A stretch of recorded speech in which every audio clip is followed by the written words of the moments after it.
Olá, boa noite, vamos chegando. Hoje, vamos lá, boa noite a todos. Eu vi sua pergunta aqui, Olavo, vou respondê-la. Mas antes eu vou responder daquelas pessoas que ficaram para trás, que ficaram da aula passada, mas a sua eu vou responder com muito prazer. Na Cláudia, na Teles, gente, vamos entrando, a casa é sua, a casa é nossa, vamos lá.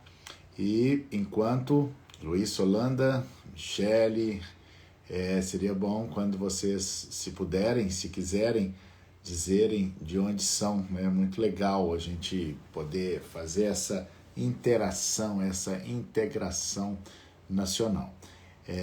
Andréia, Débora. Bem, enquanto vocês vão chegando, eu quero trazer algumas notícias. Antes, então, de começar a responder, eu quero trazer algumas notícias para vocês. Primeiro, não sei se vocês receberam, isso é exclusivo para o sócio, mas eu não posso deixar de falar dessa revista muito legal do IBDFAN sobre famílias multinacionais.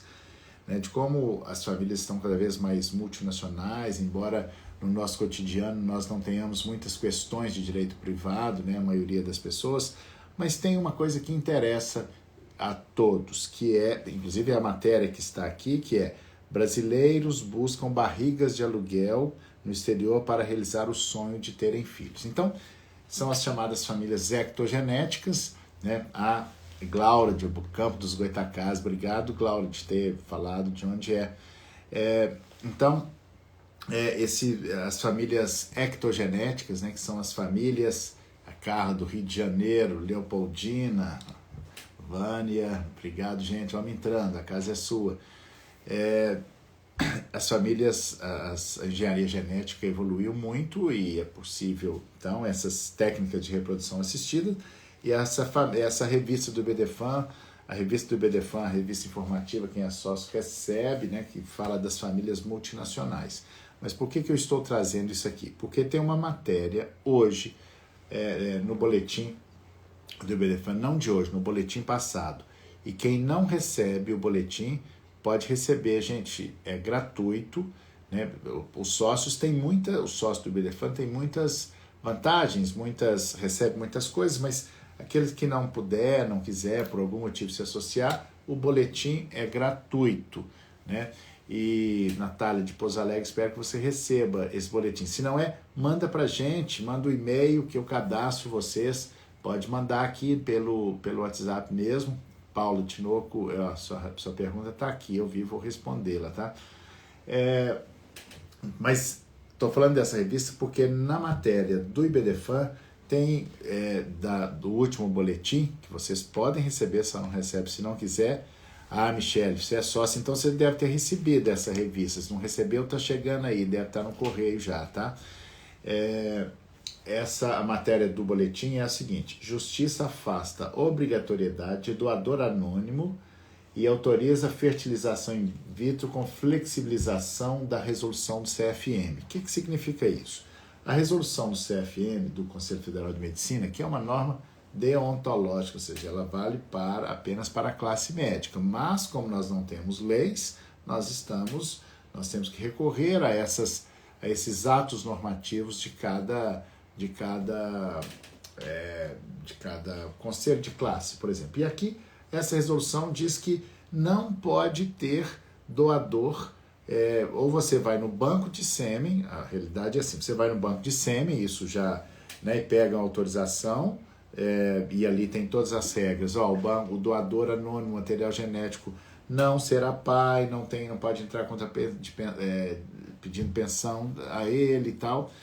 Embora sobre isso tem um documentário muito legal que eu aprendi ontem numa aula que eu dei, que chama Nosso Pai, que está no Netflix, que fala disso, dessa polêmica. Bom, o doador no banco de sêmen, ele não tem responsabilidade sobre isso. Mas, aqui no Brasil, é assim que funciona. E o Conselho Federal de Medicina regulamentou a matéria dizendo que quando só pode, portanto, fazer as inseminações nos laboratórios, os laboratórios só podem fazer as inseminações se for doador anônimo.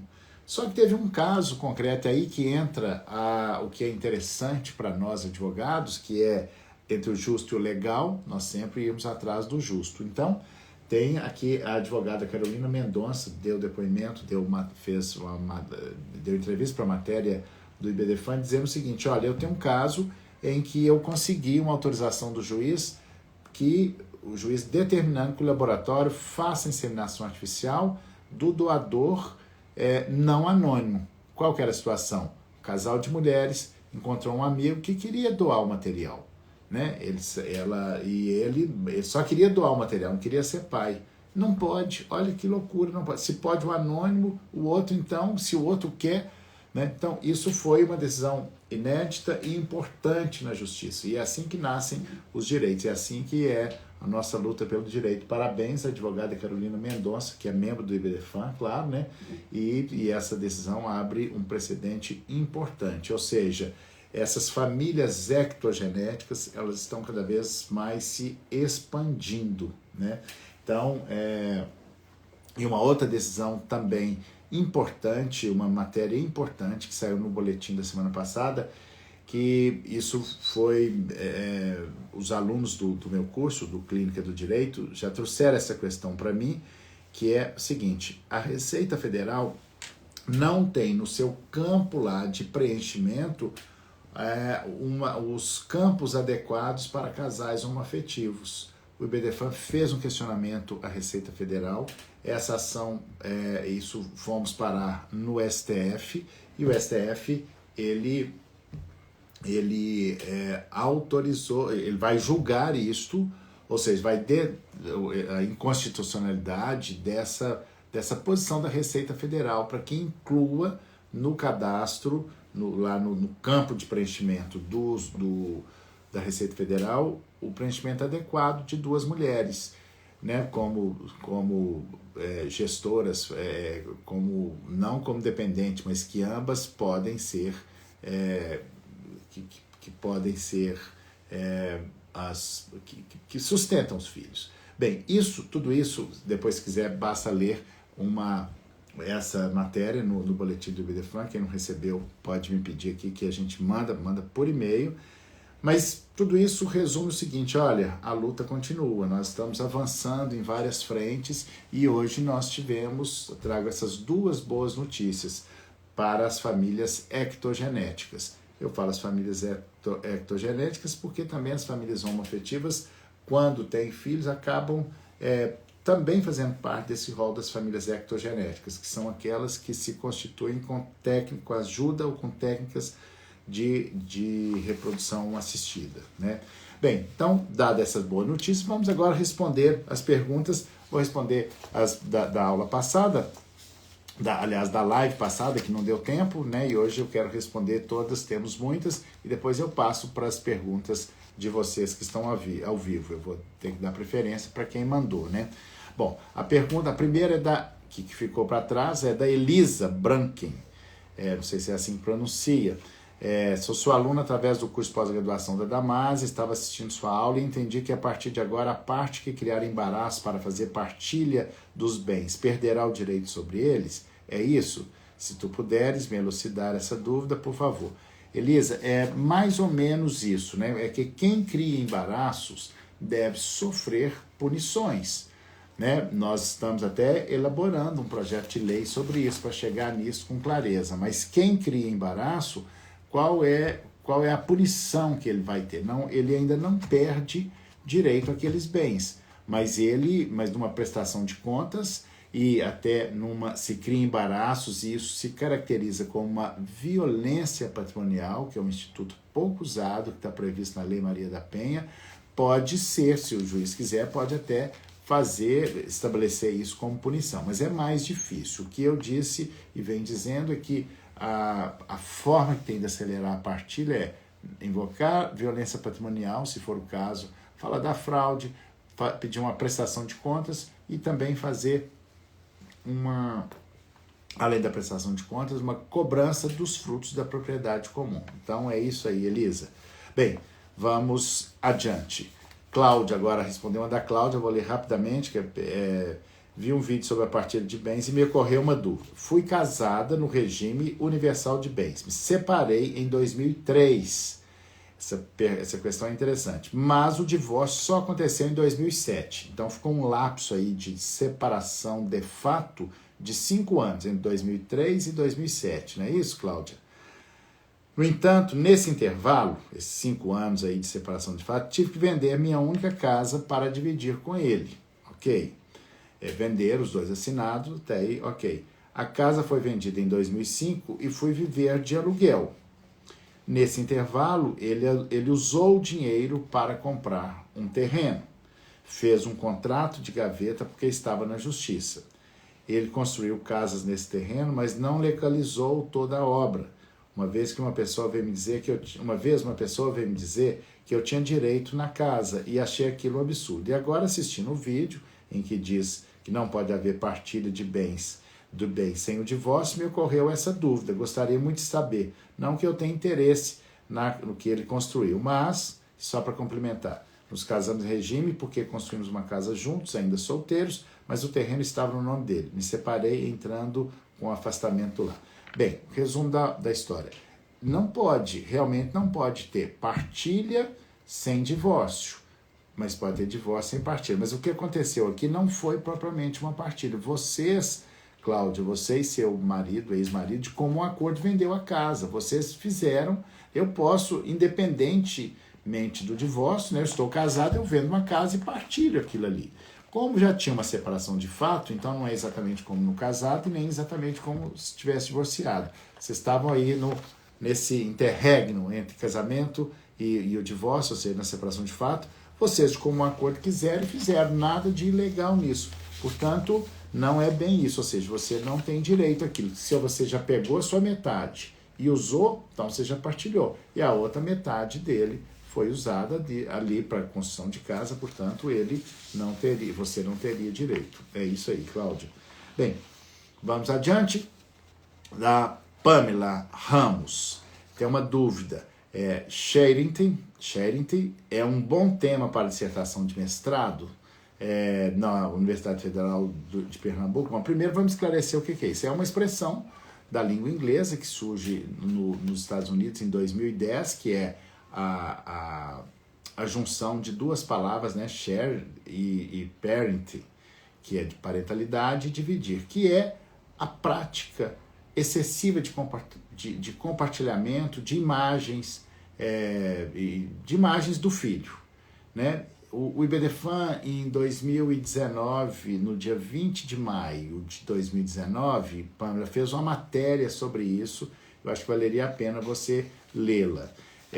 Então, essa expressão da língua inglesa significa que é a exposição excessiva da imagem, né, do filho na internet. Isso dá pano para manga. Pode ser um bom tema, porque assim, quando um quer e o outro não quer, é mais fácil. Olha, eu entro na justiça, não quero que exponha o meu filho. Porque tem pais que expõem o tempo todo a imagem do filho, né? Eu não exporia a imagem do meu filho pequeno, né? Porque todo mundo quer mostrar o filho feliz ali. Então, mas essa exposição excessiva, né, da imagem do filho tem essa expressão que hoje pode ser, inclusive, fonte de responsabilidade civil. É um bom tema, sim, Pamela. Bom, vamos lá, continuando aqui. É possível, do Digão Fernandes, é possível um pai que possui a guarda unilateral da filha e reside no Brasil requerer alimentos da mãe residente nos Estados Unidos? Sim, é possível. Você pode requerer alimentos de quem, do alimentante, seja da mãe, seja do pai, porque a fonte da obrigação alimentar é o parentesco, a conjugalidade, então pode estar em qualquer lugar do planeta, eu posso buscar que se cumpra essa obrigação, que se nasça essa obrigação. Claro que aí a dificuldade é esse trâmite, né, com carta rogatória, ou mesmo com a citação, o chamamento, ou descobrir onde é que essa mãe está. Mas é possível, sim, né? Bem, vamos adiante. Tem uma pergunta aqui também agora sobre união estável. Aliás, tem várias sobre união estável, né? União estável é um tema polêmico que acho que vai continuar sendo por muito tempo. Um dos motivos dessa polêmica é esse limiar tênue entre namoro e união estável. Nós já falamos disso aqui várias vezes e vamos ter que continuar falando, porque isso continua em aberto. Mas vamos lá, a pergunta da Andréia Emério. Tá aí, Andréia? Se estivesse presente, fale de onde você é. Ela é uma advogada, né, que assim, estou fazendo uma dissolução da união estável pela companheira, né? Então é advogado da companheira. O marco inicial da relação foi 2015. Essa questão é interessante, presta atenção. O réu apresentou uma declaração de união estável com firma reconhecida de 2019, ocasião em que fizeram convênio médico. Na audiência de conciliação, o juiz falou que é com uma declaração de vontade. Ele entende que é esse o marco inicial. Relata Andréia.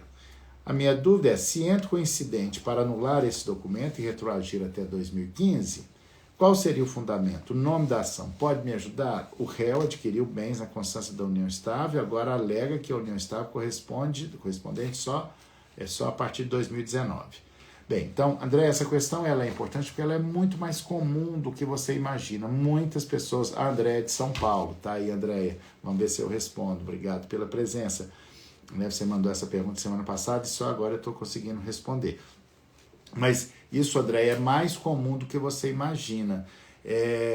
Tem um documento, olha, agora eu preciso, que eu imagino que tenha sido o caso, agora eu preciso fazer a dependência no plano de saúde, vamos fazer o documento, seja um documento particular, seja um documento público, ou seja, uma escritura pública, e a partir dali que vale. Não, não é isso. Por quê? Basta a gente pensar o seguinte, a união estável, ela é ato fato jurídico. Ou seja, não adianta falar que não teve união estável, não adianta falar que a união estável foi só dali para frente. Se foi dali para trás, isso deverá ser considerado, sim. Então, André, você poderá e deverá, porque 4 anos aí de união estável vai fazer uma grande diferença na partilha de bens, na aquisição de patrimônio. Pode ser que faça. Claro que se não tiver adquirido nenhum patrimônio antes, nesse período, talvez não vale a pena a briga, mas se adquiriu, vale sim. E outra, se é em caso para pensão alimentícia também, o período mais longo autoriza mais essa pensão alimentícia. E quando é em caso de morte, também é importante, porque para a previdência social não se tem a pensão na integralidade se for um período curto. Então, é importante estabelecer esse período. Quanto mais longo, melhor, mais fácil, né? Então, o que você tem que fazer, Andréia? Claro, você tem que entrar com uma ação, eu acho que você já entrou, né, com a ação de dissolução de união estável e provar que foi esse período. O juiz, não concordo com a posição desse juiz, acho que ele se equivocou, porque ele tem ali aquele documento. Mas talvez porque ele não tenha sido não tenha visto outras provas, né? Como diz o Marcos Reis, complementando isso aqui, né, Marcos? Mas se o período anterior foi realmente namoro, então a declaração de união estável vale da data que foi feito. Aí que está a questão, Marcos. Esse período tem que provar que foi união estável. Se foi namoro, e aí voltamos ao nosso grande problema, esse limiar tênue entre namoro e união estável. Se foi namoro, então não tem direito a nada, mas aí precisa provar, ou seja, ganha na justiça não é quem tem direito, mas quem tem a prova do direito. Então fazer prova, Marcos e Andréia, desse período da união estável, como é que vai provar? Documentos, testemunhas, e na verdade essa história foi união estável, né? Eles viviam juntos, porque se já viviam juntos, se tinham filhos, se preenche todas aquelas características, fica bem mais fácil. É isso aí, André, espero que você está dizendo que era união estável. Sim, se era e deve ter provas, então basta levar as provas. Espero ter ajudado, Andréia. Vamos lá agora, uma sobre a pergunta da Flávia Bastos, sobre a live de hoje. Gostaria muito de saber o alcance do direito de família nos casos de violência doméstica. Flávia Bastos, está aí? Se tivesse, presente, Flávia. Fico sempre na dúvida no tocante à especialidade do direito de família e do direito penal. O professor deu um curso sobre esse assunto, seria maravilhoso. Mas, na verdade, o que eu sempre tive dúvida e nunca tive coragem de perguntar, gostei disso, né? Porque eu brinco, né, com aquelas questões, né? Pergunto tudo que você sempre quis saber, nunca teve coragem de perguntar. Então, a Flávia entrou aqui no humor. A paternidade socioafetiva pode ser objeto de litígio?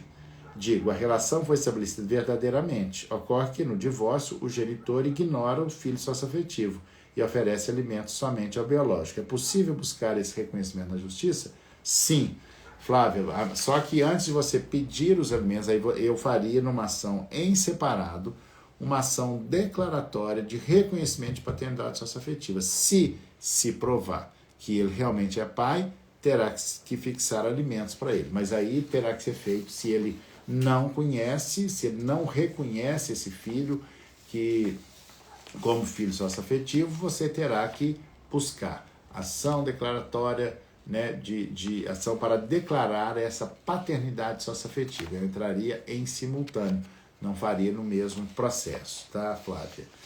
Bem, Flávia, agora vamos para uma pergunta da Raquel Bronzato, que é sobre... vamos lá, Raquel está aí? Se tivesse presente, Raquel, estou em dúvida. Estou em dúvida, o cônjuge sobrevivente casado com comunhão parcial concorre com o pai, único ascendente dos bens comuns e nos particulares ou somente nos particulares? Essa pergunta que a Flávia, que a Raquel traz, ela é interessante. Aliás, eu acho todas as perguntas interessantes, né? Então, o direito de família é apaixonante. Cada caso, né? A riqueza é essa prática, esses casos concretos que chegam, né? Por isso que eu acho que eu gosto mais da live aqui, dessas perguntas e respostas, porque sempre chega casos interessantes. Então, vamos trazer essa questão aqui da concorrência. O Código Civil está fazendo 20 anos e ele fez uma inovação. Uma das modificações que ele fez em relação ao Código Civil de 1916, no direito das sucessões, é que ele introduziu a figura da concorrência sucessória. Quem é que concorre? Quem é que divide? O cônjuge. Então, o cônjuge passou a ser concorrente. Todo mundo sabe, olha, tem filho, né? Tem filho e mulher, né? E tem cônjuge ou companheiro, né? Companheira. Então, vai dividir a herança do cônjuge com a herança dos descendentes, aliás, né, dos filhos com o cônjuge. Quem concorre é importante a gente entender isso. A inovação do Código Civil foi ter introduzido o cônjuge como concorrente. Então, os herdeiros são descendentes, ascendentes, mas tem a sua concorrência, cônjuge ou companheiro. Bem, então, olha aqui o que diz o artigo 1836 do Código Civil. A resposta está lá, 1836 e 1837, que eu vou ler aqui só para a gente encadear o raciocínio. Sei que vocês conhecem, mas para a gente encadear o raciocínio. Porque lá no artigo 1829, que fala da sucessão legítima. Legítima aqui não é no sentido de ilegítima, né? No sentido de não ser testamentário. Nós temos a sucessão legítima, a sucessão testamentária. Na sucessão legítima tem algumas regras. Quais são? Ascendentes concorrem com o cônjuge.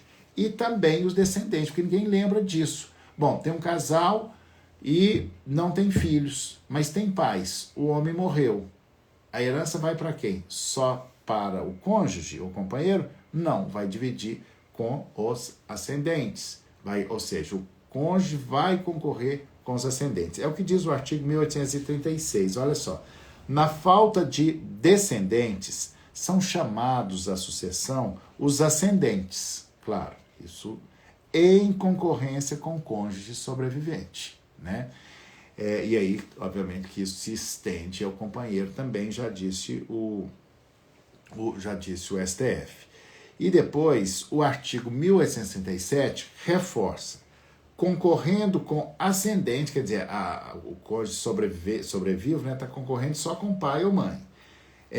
Concorrendo em primeiro grau, porque pode concorrer com avô, não tem pai, mas tem avô. Mas quando é pai, ou seja, ascendente em primeiro grau, ao cônjuge tocará 1/3 da herança, né? Se tiver dois vivos, né? Pai e mãe. Entretanto, caber-lhe-á a metade desta se houver um só ascendente, ou se maior for aquele grau. Bom, então, respondendo a pergunta, que eu só aproveitei essa pergunta da Raquel Bronzato para poder falar dessa coisa que é pouco falada, que é a concorrência do cônjuge com os ascendentes, que geralmente a gente fala com o ascendente. Então, é isso aí, Raquel. Concorre sim. Basta dar uma relida lá com atenção no artigo 1836 e artigo 1837. Bem, estamos quase acabando a parte das perguntas anteriores. Daqui a pouco a gente começa aqui nas de hoje. A pergunta do João, que não se identificou apenas como João. Se tiver aí, João, sua pergunta é o seguinte: a mãe fala que a criança é dela, mas se recusa a ir é dele, mas se recusa a ir fazer o exame de DNA voluntariamente. Estranho, né? Porque, olha, você é o pai, mas eu não quero fazer DNA. Cabe uma ação do então suposto pai pedindo que seja realizado o DNA independentemente da vontade da mãe? Sim, cabe, João. O pai pode entrar com uma ação de investigação, se não tem pai registrado, ou mesmo se tem, né, porque pode entrar com uma ação, que hoje nós criamos isso, né, gente? Fantástica a evolução do direito, é a investigação de origem genética. Porque às vezes quer só saber se é o genitor e não quer ser pai. Por isso que essas categorias de genitor e pai, elas podem ser distintas. O genitor pode não ser o pai pode não ser o genitor. Então aí, João, nós podemos entrar, dependendo de detalhes do caso, nós podemos entrar com a investigação de paternidade, claro, vai ter que fazer o DNA, ou mesmo só uma ação de investigação da origem genética, tá? É mais simples do que você imagina. E aí, o Nogueira Carmo está aqui complementando essa pergunta, por isso eu vou respondê-la, né? De onde você Nogueira Carmo. Tem como reconhecer a maternidade socioafetiva de uma tia-avó com a sobrinha neta? Sim, eu estou trabalhando num caso exatamente assim. É possível, né? Porque se realmente foi, se realmente teve o exercício da paternidade, maternidade, esse é a grande revolução que a psicanálise faz, e é isso que eu tento passar para vocês lá no curso Clínica do Direito, né, no Teoria e Prática, que é a maternidade e paternidade são funções. Aí esses conceitos de psicanálise nos ajudam muito a elucidar isso, né? Isso é que eu queria muito trazer para vocês, para que vocês pudessem explorar mais esses conceitos de psicanálise, que eu já escrevi sobre isso, está tudo escrito, basta ler lá, ou então ir nesse curso. Bom, vamos lá para a última pergunta da aula da semana, da live da semana passada, né? Não deixa de ser uma aula, que é o seguinte: tem uma dúvida que a pessoa não se identificou. Tem uma dúvida sobre qual seria o foro competente para conhecer uma ação de divórcio consensual, tendo em vista que, enquanto casados, viviam no Ceará. Com a separação de fato, a mulher veio para o Rio de Janeiro. Então já sei que o internauta aqui, né, a pessoa que faz a pergunta está no Rio de Janeiro. E ele permaneceu no Ceará, que foi o último domicílio do casal. Não tiveram filhos, não há bens a partilhar. A dúvida é se posso ingressar com pedido de divórcio no Rio de Janeiro ou representar os dois, e vou representar os dois. Você pode entrar nos dois, se é consensual, não tem nenhum problema, e tem endereço tanto no Ceará quanto no Rio de Janeiro, você pode fazer tanto aqui quanto lá. Veja o que é mais simples para você. E eu faria também, eu faria no Sejusc, né? A maioria das comarcas agora tem o Sejusc, que é aquela central, aquele serviço de conciliação. Isso é bem simples. Isso torna-se possível, inclusive, que nós façamos muitos divórcios assim. Esses dias eu fiz um em Belo Horizonte, sendo que um estava fora em Portugal e outro tinha domicílio aqui também, e outro na África, por exemplo. Então isso é perfeitamente possível. Viva a tecnologia que nos ajuda a fazer isso tudo, né? É aquilo que eu falo, talvez tenhamos que repisar isso mais ainda, que nós precisamos acertar o passo com a sociedade digital. Alguns avanços nós já tivemos, não sei se vocês têm notado, desde quando eu comecei a falar isso já melhorou muito. Fazer a citação eletrônica, não tem sentido esses meios eletrônicos, tanta tecnologia à nossa disposição e a gente não usa, né, a citação eletrônica, mas está começando a melhorar. Bom, vamos lá, agora a pergunta que o Olavo Rebelo mandou. Agora sim, eu cheguei em você, Olavo. Você é um dos primeiros que estava aí. Espero que esteja aí ainda, não sei se está. Mas a pergunta do Olavo é o seguinte. Durante o casamento, sob o regime da comunhão parcial de bens, o marido era quem possuía o controle sobre os bens do casal, como é a maioria, né? Sabemos. Como o único a ter acesso à conta bancária com dinheiro, ainda que proveniente do comércio que pertencia a ambos. Acontece que, durante a vigência do casamento, o casal comprou um imóvel em nome do pai do varão, pois esse sempre dizia que era menos arriscado por questões de eventual dívida de banco. Agora, com o divórcio em andamento, como a esposa poderá buscar sua parte neste imóvel? Bom, isso também é mais comum, Olavo, do que você imagina, né? E pode ter passado isso, pode estar de boa fé, pode estar de má fé. Se ele estava de má fé, porque tem um princípio, podemos chamar esse princípio, que permeia todo o direito de família, que é a boa fé, né? E o seu contrário é a má fé. Nós temos a boa fé objetiva e a boa fé subjetiva. Se quiser saber mais detalhes, dá uma olhadinha lá no dicionário. Eu acho que você já tem no dicionário, né? Dá uma olhada lá no verbete. Boa fé objetiva, boa fé subjetiva. Então, aí é possível? É fácil? Não, mas é possível. Por que é difícil? É porque tem que provar. Se provar, né? Repetindo o mantra, né? O nosso mantra, inclusive, para falar para os clientes, para depois nós, advogados, não sermos condenados. Ah, tá aí, Olavo. Não sermos condenados, que você não me avisou. Então, o mantra é, ganha na justiça, não é quem tem direito, quem tem a prova do direito. Então, a prova do direito, provar que foi comprado na constância do casamento e essa transação, esse negócio foi feito dessa forma. Então, é possível, sim, desconstituir.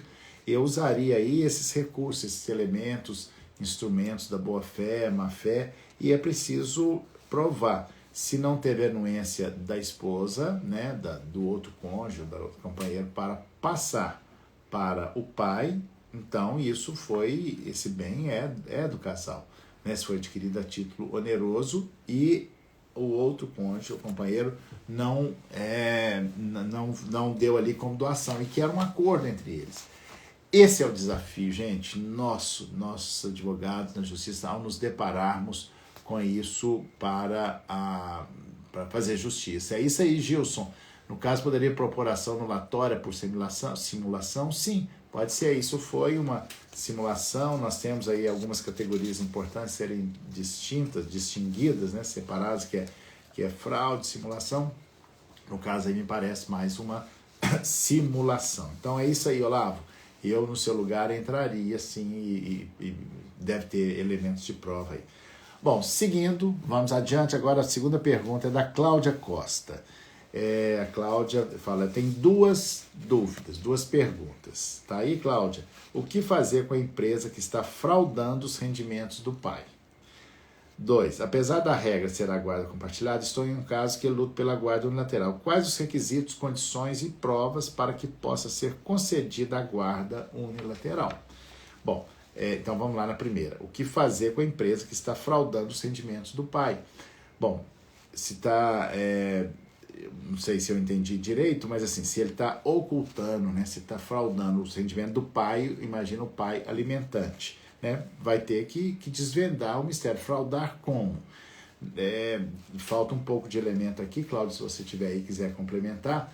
Assim, tá aí, eu vi que está, Cláudia, bem-vinda. De onde você ser presente, a Cláudia está aqui. Então, o que fazer com a empresa? Não tem, na verdade, não tem uma resposta única, pronta, né? Assim, no milagre. Vai ter que provar essa fraude. Agora, como provar essa fraude?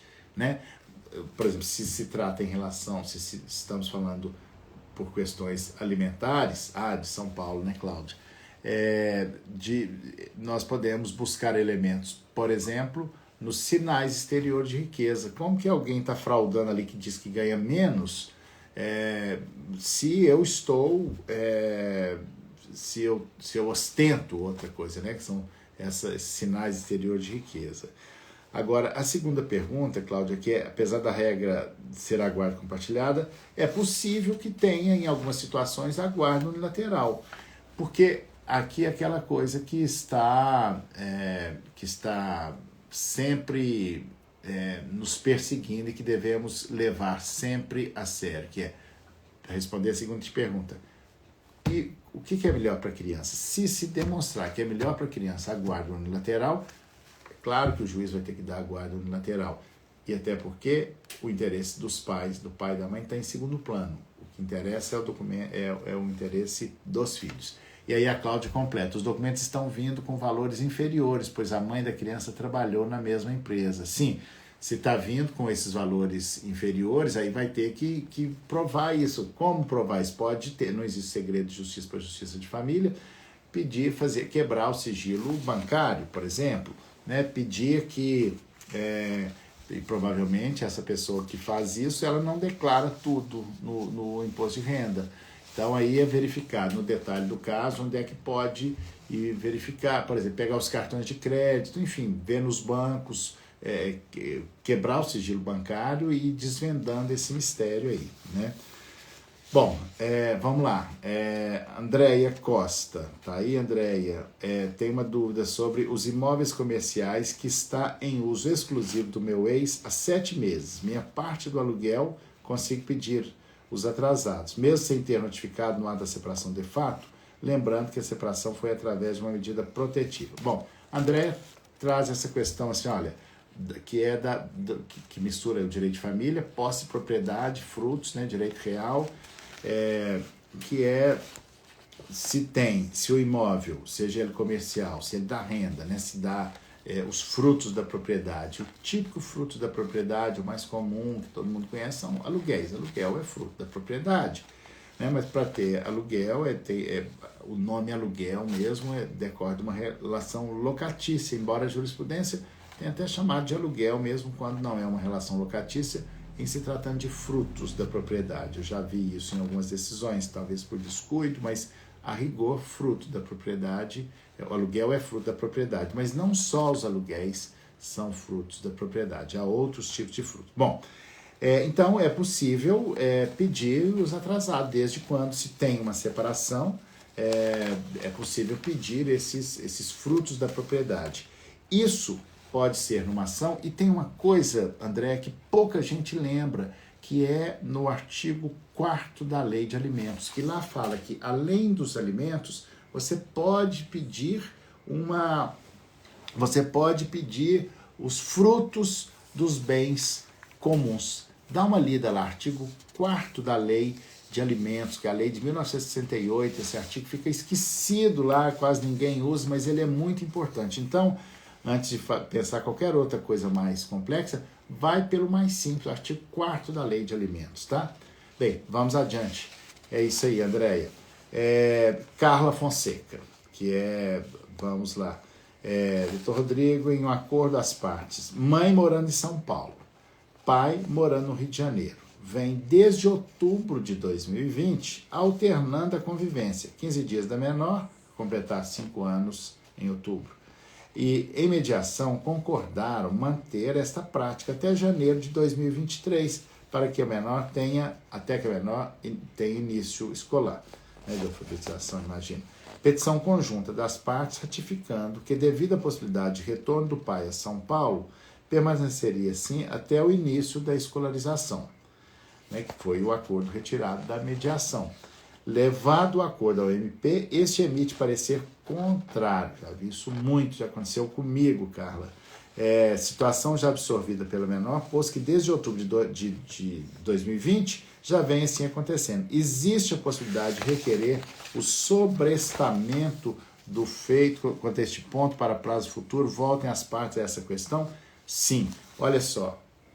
E não só eu, como a Carla, mas provavelmente muitos de vocês que estão aqui nos ouvindo, assistindo, já devem ter passado por isso. Eu tenho vivido muito isso, assim, quando eu faço um acordo de guarda compartilhada e o Ministério Público tem que colocar onde é a residência do menor.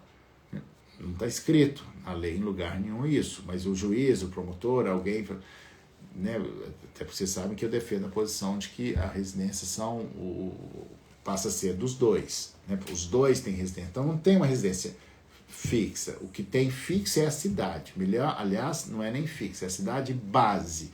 Isso, gente, é importantíssimo. Não esqueçam de colocar isso nos acordos que vocês fizerem.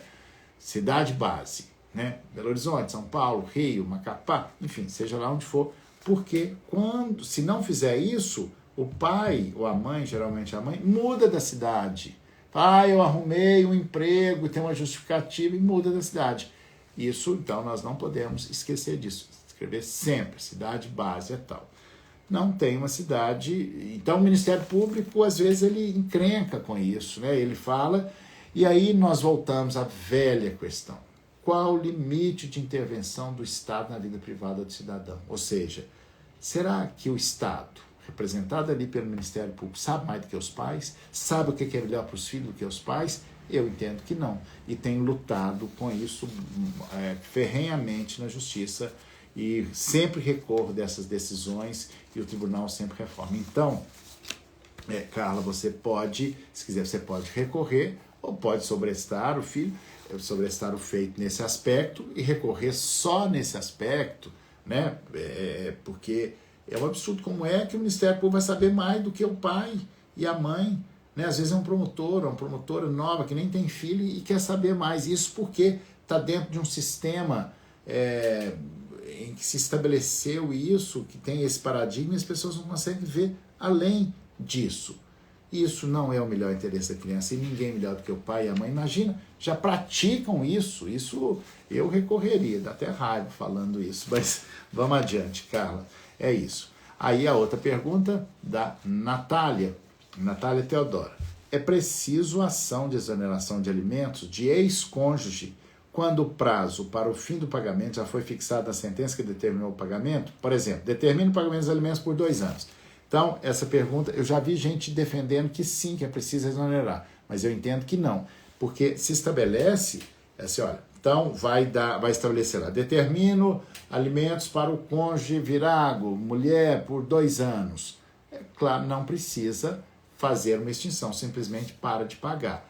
Agora, se é empregado, por exemplo, aí é conveniente estabelecer nesse acordo que a pensão, indo lá para o empregador, para desconto em folha, que será o desconto em 2 anos, né, em 24 parcelas, o que termina em tal data.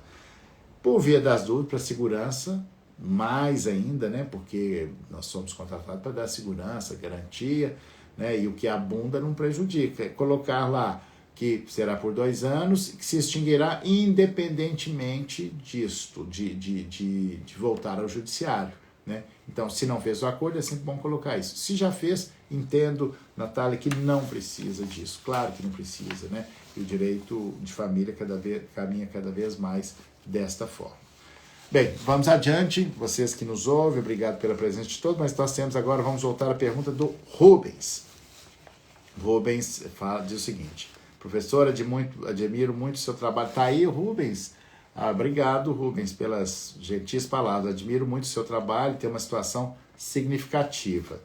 Olha só, essa pergunta do Rubens eu já li, porque eu estudei para a prova, eu li as perguntas antes, claro, né? Vai que tinha alguma coisa que eu não sabia responder, então eu precisava estudar. Mas, estou brincando, mas assim, às vezes eu leio diretamente quando não dá tempo, mas eu gosto de ler porque às vezes tem alguma jurisprudência fácil para poder trazer para vocês, mas a pergunta do Rubens é o seguinte: se tiver aí, se apresente, Rubens, se está numa situação aí e fala de onde é. Aliás, antes de responder, deixa eu só responder da Heloísa Versiani, que está sempre presente aqui, né, merece nossa atenção também, que disse o seguinte, porque a Heloísa complementa isso que eu falei, né? Eu já tive um caso parecido, utilizei as redes sociais e prints do WhatsApp para comprovar os sinais exteriores de riqueza. Aí, em relação àquela pergunta anterior, bem pensado, obrigado, Heloísa, por acrescentar ao raciocínio, né? Bom, vamos lá, a pergunta do Rubens. Professor, admiro muito seu trabalho e tem uma situação significativa. Casal viveu em união estável quando o companheiro já tinha 75 anos, cuja dissolução se deu após 10 anos. Então, imagine que começou aos 75, terminou aos 85, né? O STJ já definiu que, nesses casos, o regime é o da separação obrigatória de bens, e então, para haver divisão de bens adquiridos na constância da relação, a ex-companheira tem que fazer prova do esforço comum, que pode tanto ser material quanto esforço imaterial. Pergunta: em que consiste o esforço imaterial?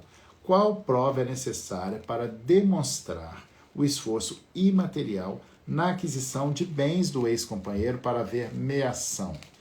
A considerar, principalmente, que a união estável já pressupõe a convivência entre ambos, o que vem a ser nesse esforço imaterial da ex-companheira? Aguardo resposta. Obrigado, Rubens. Bom, é o seguinte, essa pergunta do Rubens, ela nos remete à seguinte questão. Regime, vocês sabem que algumas pessoas não podem se casar, ou mesmo, a união estável por analogia, escolher o seu regime de bens. Quem são? Quem se casa com menos de 18 anos, quem se casa com mais de 70 anos e quem ainda não fez partilha dos bens da relação anterior. Ou não fez inventário, se é viúvo, não fez inventário, né? Está lá, isso tudo estabelecido no Código Civil. Então, é o regime da separação obrigatória de bens. Só que aí veio a doutrina, a jurisprudência e culmina na súmula 377 do STF, que diz o seguinte, né? Os bens adquiridos com esforço comum na constância da união pelo regime da separação obrigatória de bens são partilháveis. Ou seja, ele meio que acaba com o regime da separação de bens. Não totalmente, porque eu falo de partilha, mas porque você sabe que o regime da separação obrigatória de bens, o cônjuge não é nem meeiro e nem herdeiro. Né? Na separação convencional é herdeiro. Atenção para esse detalhe.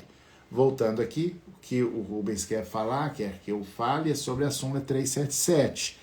Teve uma discussão, essa súmula já é bastante antiga, e tem uma discussão atual se essa súmula vigora, se ela tem que ser repaginada, e na tentativa de repaginar essa súmula, o que veio? Olha, tem que provar o esforço comum. E aí entra o que é o esforço comum, e aí chegamos na resposta, Rubens.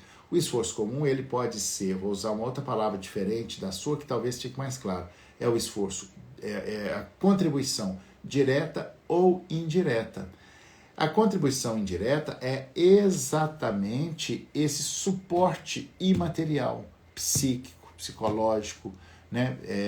Que é o espírito do regime da comunhão parcial de bens.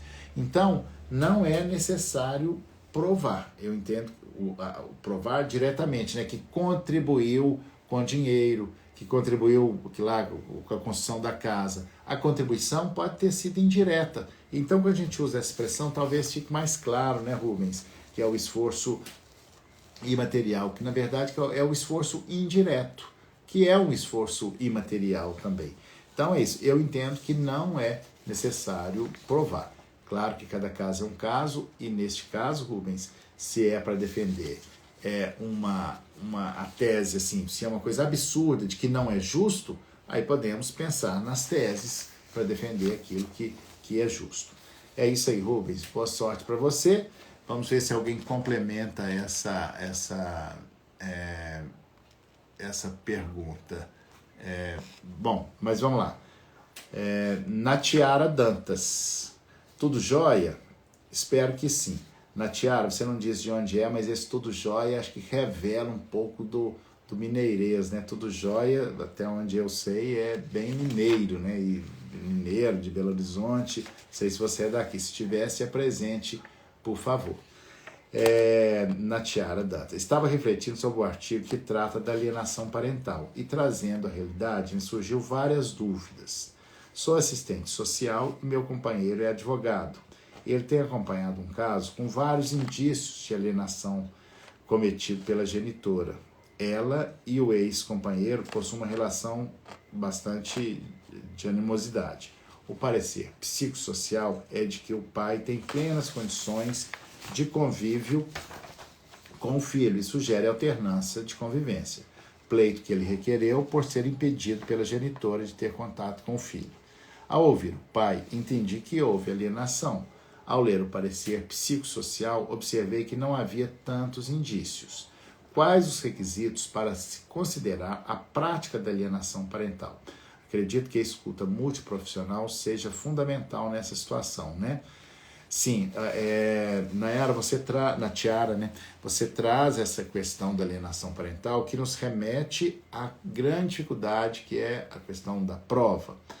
A alienação parental, é preciso pensar que todo mundo, a alienação parental ela tem um efeito, a lei da alienação parental, como eu disse, repito sempre, foi um dos avanços normativos melhores, né, maiores, mais significativos do direito de família nos últimos tempos. Mas a alienação parental, que chega, que algumas pessoas ainda chamam de síndrome da alienação parental, síndrome é uma categoria médica que não é propriamente, nem sempre acontece. A alienação parental, às vezes nós temos atos de alienação parental, é a somatória, né, reiterados atos de alienação parental é que vão fechar a equação, igual alienação parental. Então, se tem alienação parental, o filho não quer mais ver o pai, né? Ou começa, claro que tudo isso é sutil, é devagar, até que os alunos, até que o filho já começa a rejeitar e começa a fazer uma parceria com a mãe e não quer de jeito nenhum ver saber do pai. Aqui é preciso ver, no caso profissional, a sua resposta é até simples, mas assim, na prática não é muito simples, porque como detectar alienação parental? E aí eu venho para a sua pergunta, que é uma resposta. A solução para os casos de alienação parental é fazer laudos de uma equipe multiprofissional, que é como está na lei.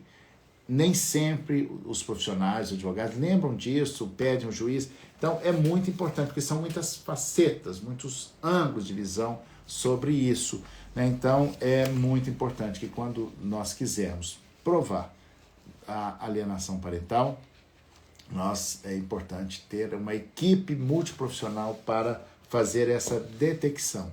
E atenção, a gente fala, e aí é o risco da banalização da alienação parental, é que nem sempre, às vezes tem atos de alienação parental. A criança fica meio arredia, mas às vezes não chega a fechar, a concluir uma alienação parental. O antídoto para a alienação parental é a guarda compartilhada, né? A guarda compartilhada funciona como um antídoto da guarda da alienação parental, né? Bem, vamos adiante, temos muitas outras perguntas e eu quero responder a todas. Nós temos aqui da Paula Tinoco, que é aluna do curso. Obrigado, Paula. Não sei se você está aqui, mas obrigado pela participação. E a Paula tem duas perguntas dela aqui, duas questões dela. Assim, primeiramente, agradecer pelas excelentes aulas. Estou amando toda a explanação atual das questões de direito de família. Né? Obrigado, Paula, que bom ouvir isso, né? Espero que todas as pessoas estejam também gostando do curso. Gostaria de sugerir uma aula ao vivo sobre testamentos, tema tão atual para rompermos barreiras, pois minha visão deve estar no cotidiano do planejamento de todos. Obrigado pela generosidade em transmitir experiências e conhecimentos. Deus te ilumine, abraços, Paula Tinoco. Daqui a pouco eu volto na outra, Paula.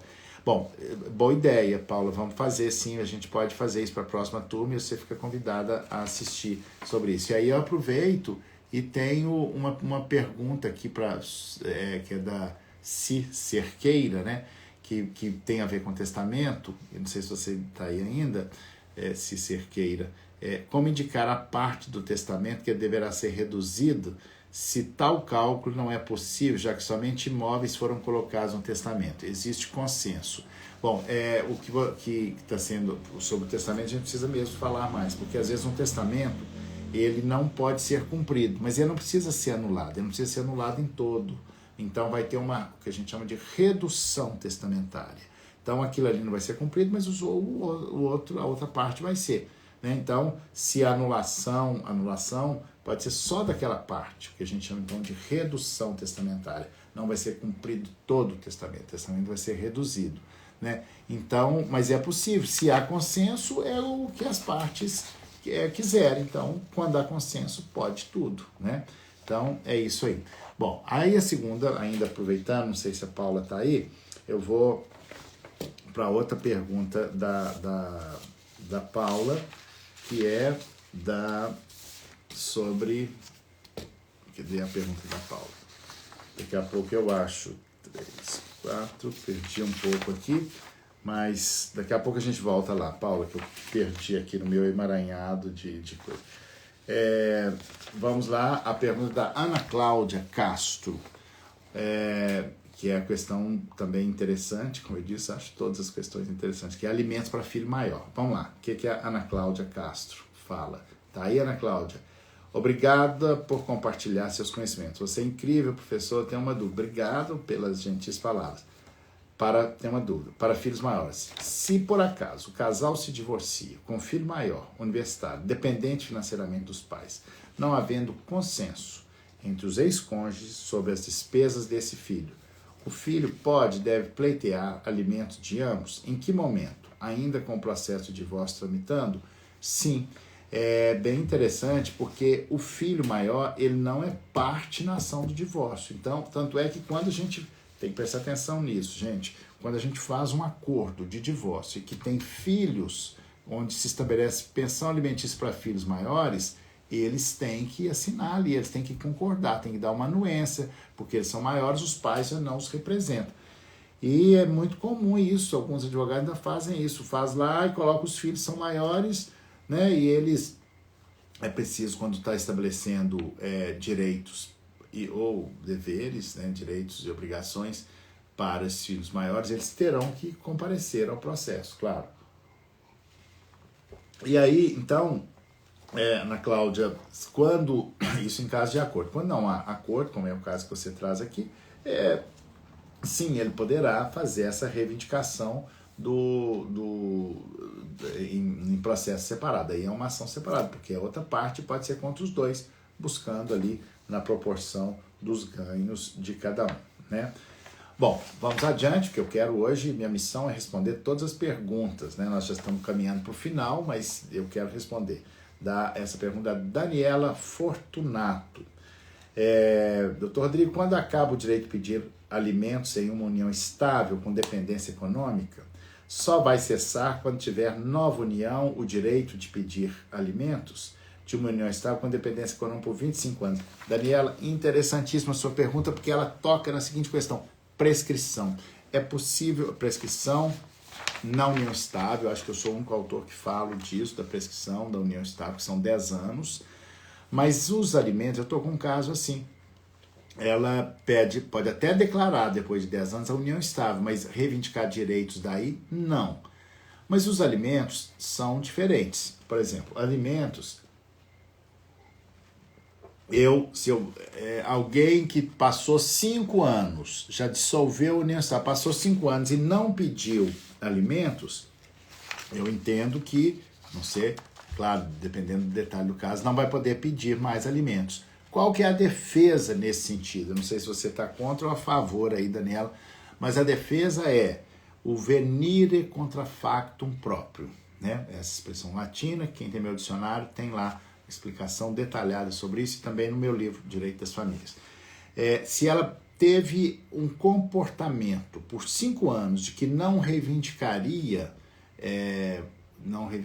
alimentos, ela não pode ali agora reivindicar esses alimentos, porque ela, né, isso não é igual à prescrição, mas ela tem uma semelhança com a prescrição. Prescrição no sentido de que o tempo tem uma ação sobre o direito. Se não fosse assim, não haveria, né, como diz os processualistas, não haveria paz social. Claro, precisa ter uma prescrição. No caso aí, não é uma prescrição. Então, nesse caso, Daniela, depende muito da circunstância.